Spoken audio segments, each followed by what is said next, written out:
तो देखिए, आज देखते हैं भारत के संविधान के भाग प्रथम के बारे में। जो भाग फर्स्ट है उसमें दिया हुआ क्या है? संघ और उसका राज्य क्षेत्र। भाग एक में दिया हुआ है संघ और उसका राज्य क्षेत्र। और जो भाग एक है वो कहाँ से कहाँ तक है?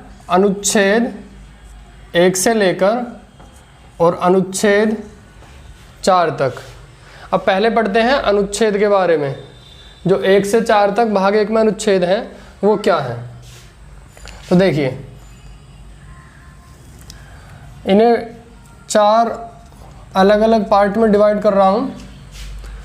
जो अनुच्छेद 1 है, अगर हम उसके बारे में बात करें कि उसमें क्या लिखा हुआ है, तो अनुच्छेद 1 में लिखा हुआ है कि भारत अर्थात इंडिया क्या होगा? राज्यों का संघ होगा। देखिए, भाग 1 अनुच्छेद 1 से 4 तक है। इसके हम 4 अनुच्छेद पढ़ रहे हैं। उनमें क्या लिखा हुआ है? जो अनुच्छेद 1 है उसमें लिखा हुआ है कि भारत अर्थात इंडिया राज्यों का संघ होगा। अब देखिए, इसमें जो वर्ड लिखा हुआ है भारत अर्थात इंडिया, इसका मतलब क्या है कि दोनों नाम क्यों हैं? तो देखिए, जिस टाइम संविधान सभा में बहस चल रही थी तो कुछ विद्वान बोल रहे थे कि इसका नाम भारत रखो, और कुछ बोल रहे थे कि जो आधुनिक में यूज हुआ है इंडिया, इसे रखो। तो इसको लेकर उन्होंने कोई मतभेद नहीं किया और इसका सीधा नाम लिख दिया भारत अर्थात इंडिया, जो राज्यों का संघ होगा। अब इसे देखते हैं, राज्यों का संघ। तो यहाँ पे जो ये संघ शब्द है इसका मतलब है देश, कि जो राज्य है, जो भारत है, वो राज्यों से मिलकर बनेगा, यानी कि राज्यों का संघ होगा, यानी कि यूनियन ऑफ स्टेट्स। इसका मतलब क्या है कि कोई भी राज्य भारत से विभाजित नहीं हो सकता। क्यों? क्योंकि इसमें लिखा है कि भारत जो है वो राज्यों का संघ होगा। तो ये अनुच्छेद 1 में है। और अनुच्छेद 1 में ही राज्य आते हैं, केंद्र शासित प्रदेश आते हैं। जैसे कि हमारे अब वर्तमान में कितने राज्य हैं? 28 राज्य हैं और 9 केंद्र शासित प्रदेश हैं। तो ये जितने भी राज्य हैं वो हैं जो अनुसूची 1 में पढ़े थे। तो ये था भाग 1 का अनुच्छेद 1। क्या था अनुच्छेद 1 में? भारत अर्थात इंडिया राज्यों का संघ होगा। और इसके बारे में भी बता दिया, संघ का मतलब यहाँ देश से है।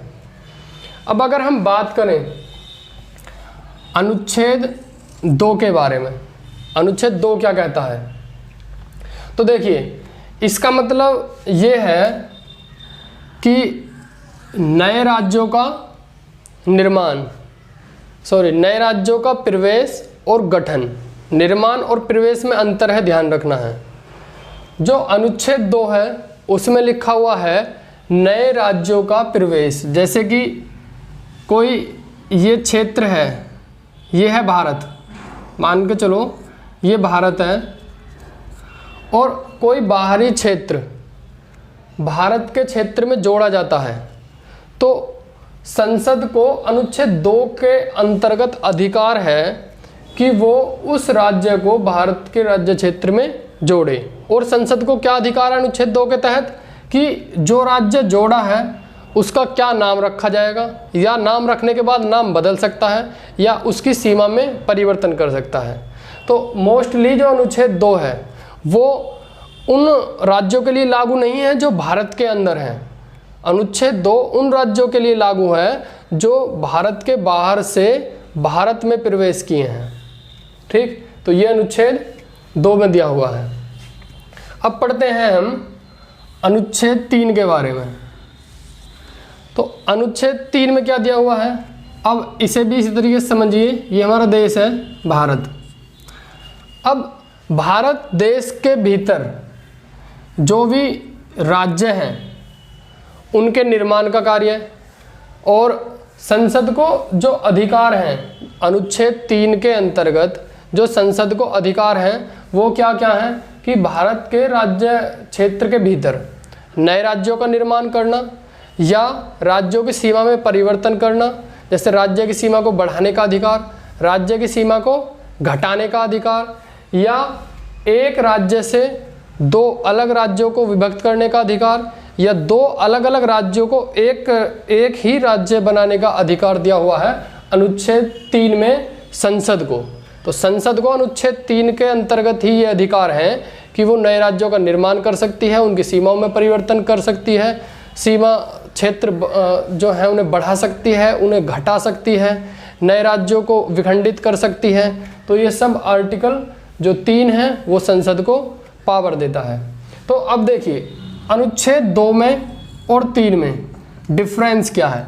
तो सिर्फ एक डिफरेंस है कि जो अनुच्छेद 2 है उसमें तो जो बाहर का राज्य है वो भारत में जोड़ा जाएगा, प्रवेश दिया जाएगा यानी कि किसी राज्य को, और अनुच्छेद 3 में जो भी राज्य संबंधी संशोधन होंगे वो सब भारत देश के भीतर ही होंगे, ना कि बाहर से। ठीक है, तो अनुच्छेद 2 और 3 में ये डिफरेंस है। अगर हम बात करें अनुच्छेद 4 के बारे में, तो अनुच्छेद 4 में क्या दिया हुआ है कि जो 2 और 3 अनुच्छेद में हमने पढ़ा था, 2 में क्या पढ़ा था, नए राज्यों का प्रवेश, और 3 में क्या पढ़ा था कि नए राज्यों का निर्माण और सीमा क्षेत्र में परिवर्तन का संसद का अधिकार। तो 2 और 3 अनुच्छेद 2 के द्वारा जो संशोधन किया जाएगा वो 368 के तहत संविधान संशोधन की प्रक्रिया में नहीं आएगा, यानी कि इसके द्वारा किया गया संशोधन संविधान संशोधन नहीं कहलाएगा। ये एक साधारण विधेयक द्वारा ही, जैसे एक साधारण बिल पास होता है उसी तरीके से पारित होगा। इसके लिए कोई स्पेशल विशेष अधिनियम पारित करने की कोई ज़रूरत नहीं है। तो अब समझ में आ गया 1 से लेकर 4 तक भाग 1 के अनुच्छेद। अब देखिए भाग 1 में क्या पढ़ा था, जो भाग 1 है उसमें क्या पढ़ा था कि अनुच्छेद दिए हुए हैं 1 से लेकर 4 तक। 1 में क्या है कि भारत अर्थात इंडिया राज्यों का संघ होगा। 2 में क्या पढ़ा था कि नए राज्यों का प्रवेश और गठन संबंधी अधिकार है संसद को। 3 में क्या पढ़ा था कि नए राज्यों का निर्माण, उनकी सीमा में परिवर्तन, उनकी सीमा बढ़ाने का अधिकार, उनकी सीमा घटाने का अधिकार, ये सभी दिए गए हैं संसद को। और 4 में क्या पढ़ा था कि जो आपने 2 और 3 अनुच्छेद पढ़े थे उनमें जो संशोधन की प्रक्रिया थी वो संशोधन संविधान संशोधन नहीं माना जाएगा, वो एक साधारण बहुमत के द्वारा ही पास किया जाएगा। तो ये थे 4 अनुच्छेद जो भाग 1 में दिए हुए हैं। अब देखिए इसके बाद पढ़ते हैं कि जब हमारा देश आज़ाद हुआ था तो उस टाइम पर 2 स्वतंत्र इकाई थी। कौन कौन सी थी? जब देश आज़ाद हुआ तो उस टाइम पर 2 स्वतंत्र इकाई थी। कौन कौन सी? नंबर 1 ब्रिटिश प्रांत और नंबर 2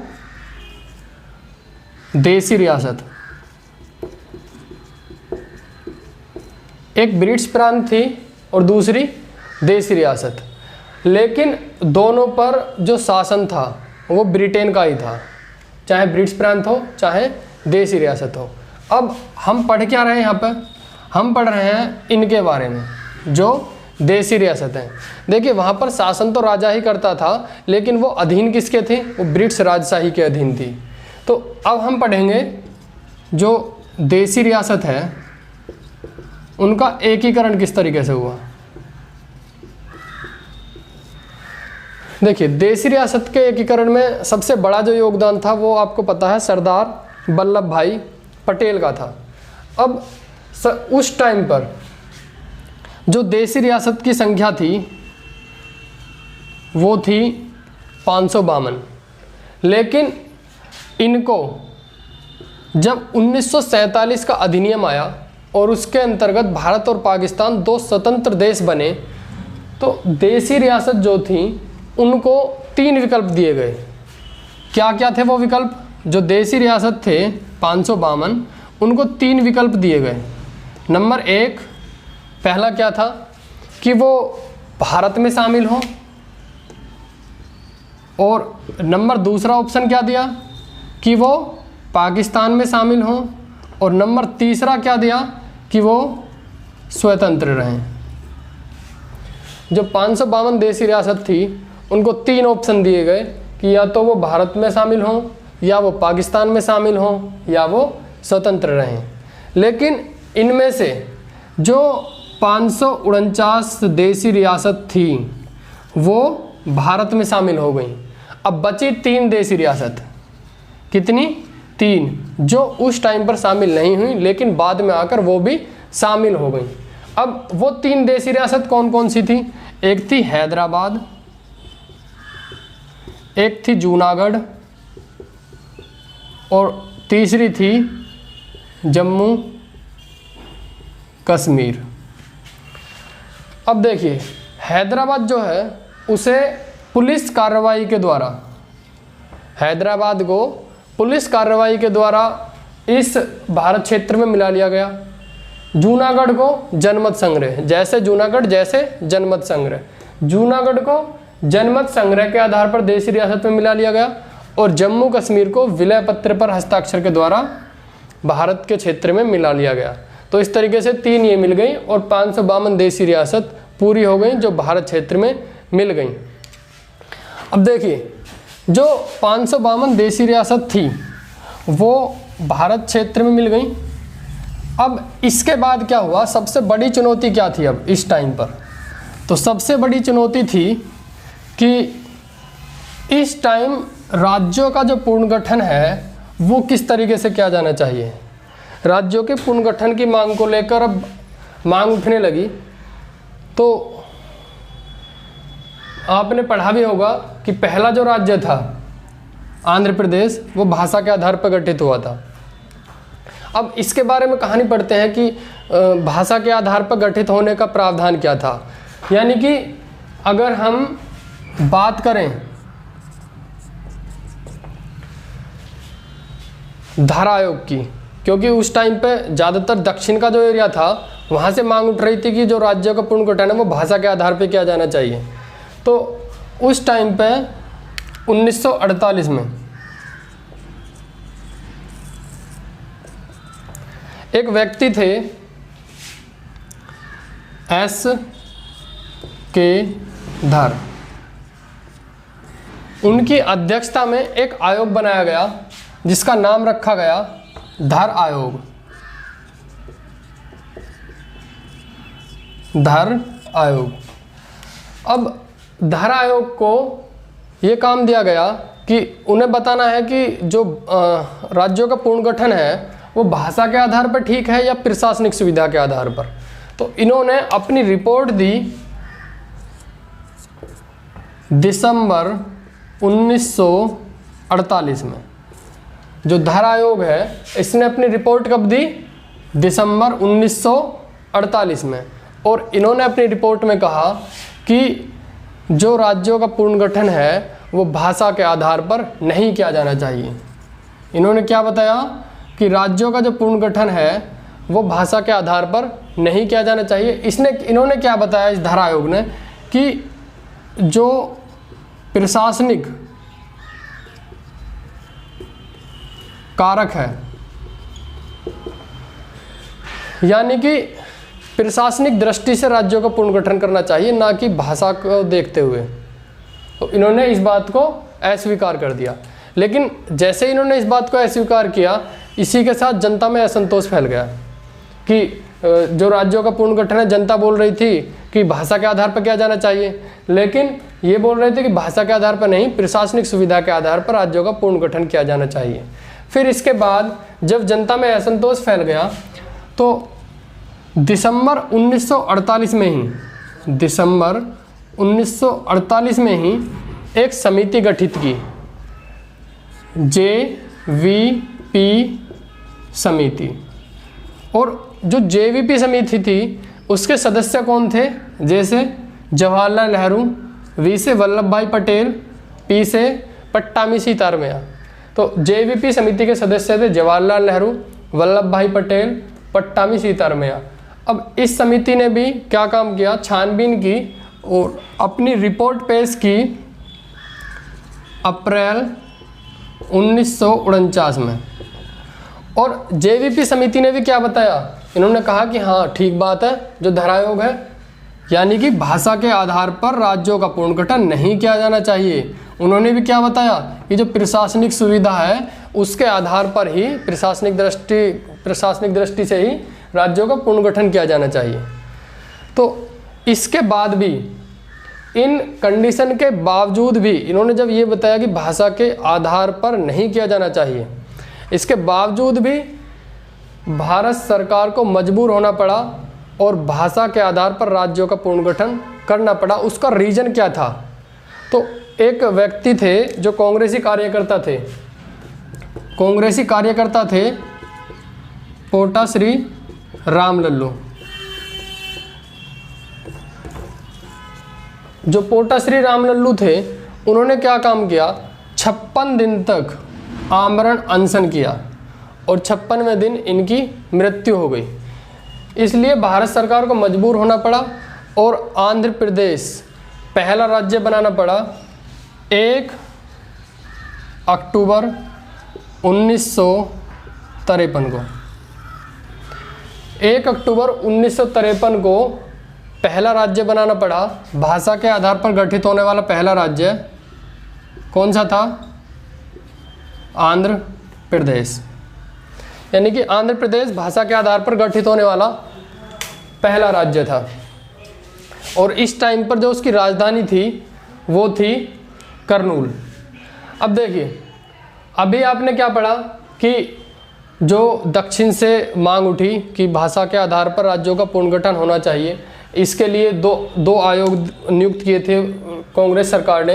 एक एस.के. धर की अध्यक्षता में धर आयोग बनाया था और एक जेवीपी समिति बनाई थी। इन्होंने अपनी रिपोर्ट में लिखा था कि भाषा के आधार पर जो राज्यों का पुनर्गठन है वो गलत है। इन्होंने बताया था कि प्रशासनिक सुविधा की दृष्टिगत जो है राज्यों का पुनर्गठन किया जाना चाहिए।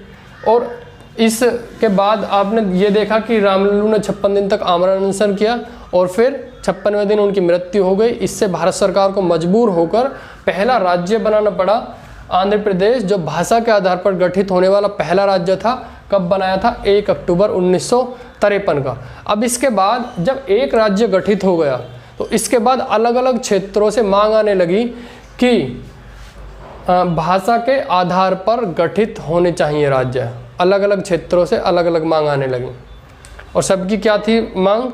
कि भाषा के आधार पर राज्यों का गठन होना चाहिए। तो इसको देखते हुए भारत जो कांग्रेस सरकार है, जो कांग्रेस थी, उसने एक आयोग नियुक्त किया जिसका नाम था फजल अली आयोग। तो फजल आयोग क्या था? फजल आयोग इसी से संबंधित था। उसे ये जांच करनी थी कि राज्यों का जो पुनर्गठन है वो भाषा के आधार पर किया जाना चाहिए या प्रशासनिक दृष्टि को देखते हुए किया जाना चाहिए। तो ये आयोग था फजल आयोग। अब जो फजल आयोग था, जिसे हम बोलते हैं फजल अली आयोग, जो फजल अली आयोग था वो क्या था? तो मैंने अभी बताया फजल अली आयोग का काम क्या था, ये देखना कि राज्यों का पुनर्गठन भाषा के आधार पर किया जाना चाहिए या प्रशासनिक दृष्टिगत किया जाना चाहिए। तो गठन कब हुआ था इसका? 1953 में। फजल अली आयोग का गठन हुआ था 1953 में और इसने अपनी रिपोर्ट प्रस्तुत की कब? 1955 में। और अपनी रिपोर्ट में क्या दिया? जो फजल अली आयोग है अपनी रिपोर्ट में 1955 में क्या दिया कि जो राज्यों का पुनर्गठन है वो भाषा के आधार पर किया जाना चाहिए। क्या बोला उसने? कि राज्यों का पुनर्गठन भाषा के आधार पर किया जाना चाहिए, लेकिन उसके लिए कुछ शर्त थी। इसने 4 बड़े कारक दिए थे, जिनमें कुछ इस तरीके से हैं कि इन्होंने बोला था, जो फजल अली आयोग था है उसके अध्यक्ष थे फजल अली। उन्होंने क्या बोला था कि जो 4 कारक हैं उनको ध्यान में रखते हुए राज्यों का पुनर्गठन भाषा के आधार पर किया जाना चाहिए। और उन्होंने बोला था जैसे कि देश की सुरक्षा या मतलब देश की एकता और अखंडता को सुनिश्चित किया जाएगा, और जो राज्य है वो नागरिकों के प्रति कल्याण की भावना रखेगा।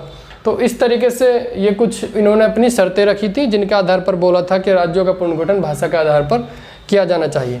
अब जो फजल अली आयोग है इसमें 2 सदस्य और थे। फजल अली कौन थे? ये जो है फजल अली, ये इसके अध्यक्ष थे। और 2 सदस्य और कौन थे? के.एम. पनीकर और हृदय नारायण कुंगरू। ठीक, ये थे। तो आपने क्या पढ़ा? धारा आयोग पढ़ा, जेवीपी समिति पढ़ी। उन्होंने जो है भाषा के आधार पर राज्यों के पुनर्गठन को मना कर दिया था। लेकिन इसके बाद आपने पढ़ा फजल अली आयोग जो 1953 में गठित हुआ, और 1955 में उसने अपनी रिपोर्ट पेश की और उसने क्या बोला कि राज्यों का पुनर्गठन भाषा के आधार पर किया जाना चाहिए। और फजल अली आयोग में अध्यक्ष पढ़ा आपने कि फजल अली थे, और अन्य सदस्य में पढ़ा के.एम. पनीकर और हृदय नारायण कुंगरू। तो ये फजल अली आयोग था। अब फजल अली आयोग का और क्या महत्व था?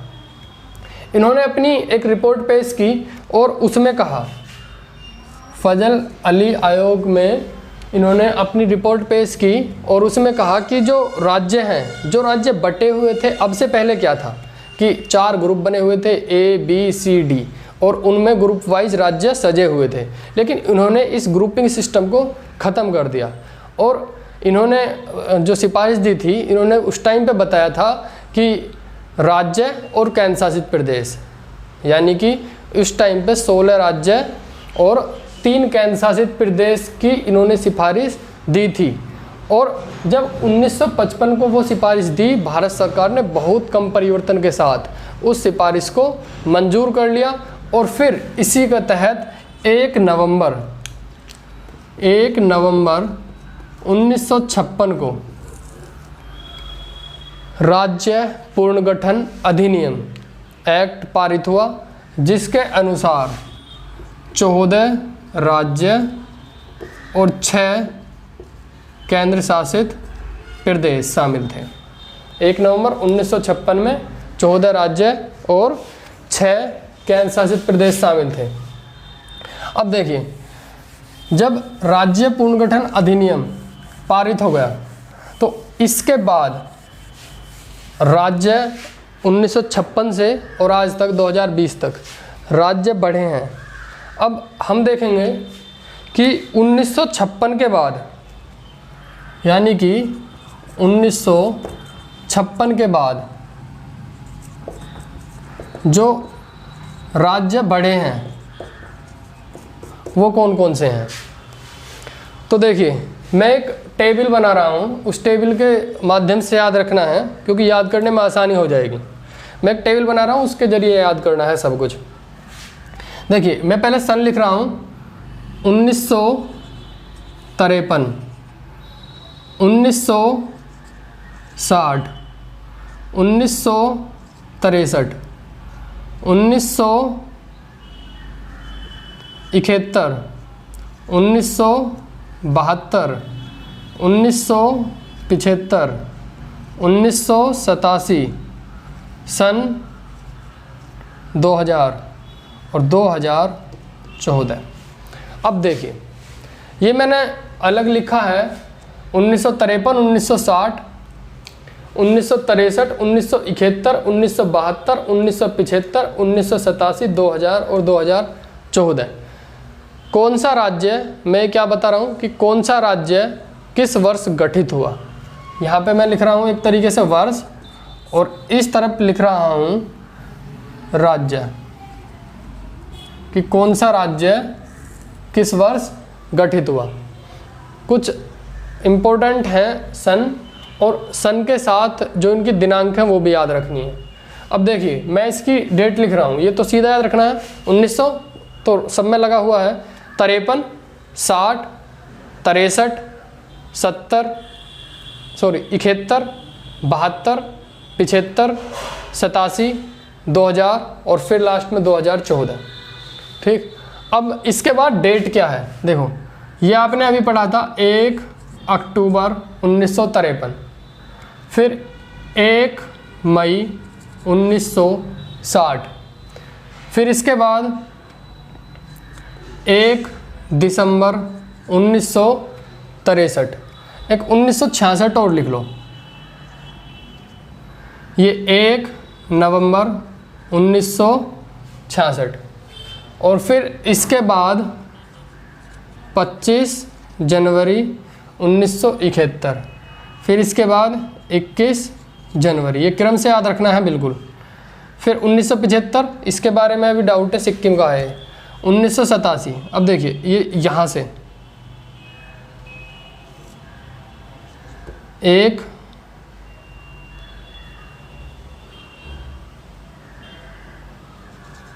20 फरवरी 1987, और आगे मैं बाद में बताऊंगा, और 1 नवंबर 2000।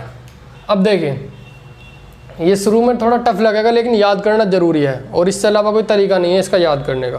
रटना नहीं है, याद करना है। ये सीक्वेंस है याद करने का तरीका, रटना नहीं है। अब देखिए, अब पहले सन याद कर लिया आपने, कौन कौन सी थी? 1953, 1960, 1963, 1966, 1971, 1972, 1975, 1987, 2000, 2014। अब डेट किस तरीके से याद रखनी है? देखिए स्टार्टिंग में यहाँ एक ही तारीख है, 1 अक्टूबर 1953, 1 मई 1960, फिर दिसंबर के बाद नवंबर, 1 दिसंबर 1963, 1 नवंबर 1966। ये पहले मैं सीक्वेंस से याद करा रहा हूँ इनके वर्ष। अब देखिए इसके बाद कैसे याद रखना है। 25 जनवरी 1971, मतलब ये अलग याद रखना है। 25 जनवरी, फिर 21 जनवरी, ठीक, 25 जनवरी 1971, 21 जनवरी 1972। फिर ये ऐसे याद कर लो, 20 फरवरी 1987, 1 नवंबर 2000। अब देखिए मैं राज्यों का क्रम बता रहा हूँ, कौन सा राज्य कब गठित हुआ था। तो 1 अक्टूबर 1953 ये आपने पढ़ा था आंध्र प्रदेश। 1 अक्टूबर 1953 में कौन सा राज्य गठित हुआ था? आंध्र प्रदेश। 1 मई 1960 महाराष्ट्र और गुजरात। कौन कौन से थे? महाराष्ट्र और गुजरात। महाराष्ट्र मराठी भाषाओं के लिए और गुजरात गुजराती भाषाओं के लिए। मुंबई से बने थे दोनों, महाराष्ट्र और गुजरात। फिर इसके बाद 1 दिसंबर 1963 में कौन सा था? नागालैंड। फिर 1 नवंबर 1966, किसके बारे में पढ़ रहे हैं? 1 नवंबर 1966 में कौन कौन से थे? जो पंजाब राज्य है उससे काट कर बनाए गए थे हरियाणा और चंडीगढ़। चंडीगढ़ क्या है? केंद्र शासित प्रदेश है। तो कौन कौन से थे? हरियाणा और चंडीगढ़। इसके बाद 25 जनवरी 1971 में कौन सा था? 25 जनवरी 1971 इसमें बना था हिमाचल प्रदेश। अब बात करें 21 जनवरी 1972 में, तो इसमें था मेघालय, त्रिपुरा और मिजोरम। 21 जनवरी 1972 में कौन कौन से थे? मेघालय, त्रिपुरा और मिजोरम। और 1975, मैंने इसकी डेट इसलिए नहीं लिखी क्योंकि इसकी डेट में डाउट है। अब 1975 में बना था सिक्किम। अब 20 फरवरी 1987, देखिए 1987 में 2 राज्य गठित हुए थे, 3। 20 फरवरी 1987 और 30 मई 1987। तो पहले देखते हैं 20 फरवरी 1987 में मिजोरम और अरुणाचल प्रदेश।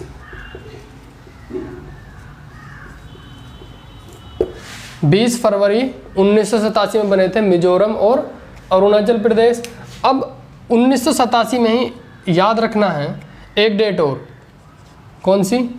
30 मई 1987, 20 फरवरी 1987 में मिजोरम और अरुणाचल प्रदेश, और 30 मई 1987 में बना था गोवा। ठीक, 30 मई 1987 में कौन सा बना था? गोवा। अब बात करें सन 2000 के बारे में, तो सन 2000 के बारे में अगर देखा जाए तो 3 राज्य बने थे। कौन कौन से थे? अब पहले डेट देखिए, 1 नवंबर, 9 नवंबर, 15 नवंबर। देखिए क्रम याद रखना है, 1 नवंबर 2000, 9 नवंबर 2000, 15 नवंबर 2000। अब देखिए इसमें किस तरीके से याद रखना है, ये बिल्कुल अलग ग्रुप में बना रहा हूँ 2000 का। 1 नवंबर 2000 छत्तीसगढ़, 9 नवंबर 2000 ये छत्तीसगढ़ है, उत्तराखंड और झारखंड।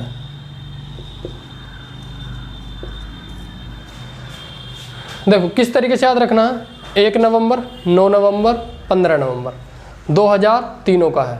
क्रम से याद रखना है, छत्तीसगढ़, उत्तराखंड, झारखंड। कौन कौन से? छत्तीसगढ़, उत्तराखंड और झारखंड।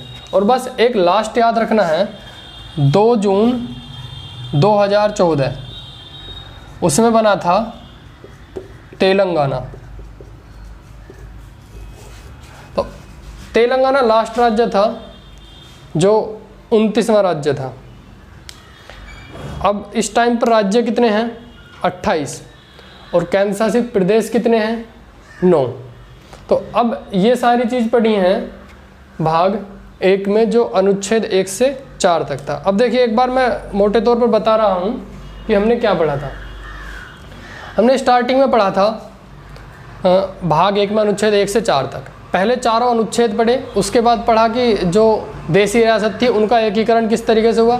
उसके बाद पढ़ा कि धारा आयोग जो था उसने क्या रिपोर्ट दी, फिर जेवीपी समिति गठित की उसने क्या रिपोर्ट दी, और फिर इसके बाद फजल अली आयोग आया उसने क्या रिपोर्ट दी और उसने अपनी क्या सलाह दी। और उसके बाद राज्य पुनर्गठन अधिनियम आया 1 नवंबर 1956 में, और 1956 के बाद कुछ राज्य जोड़े गए जिनका वर्ष, डेट और राज्य का क्रम इस तरीके से दिया हुआ है। तो ये याद कर लेना। बाकी कल डिस्कस करेंगे अगला वीडियो में भाग 2 के बारे में। तब तक के लिए धन्यवाद।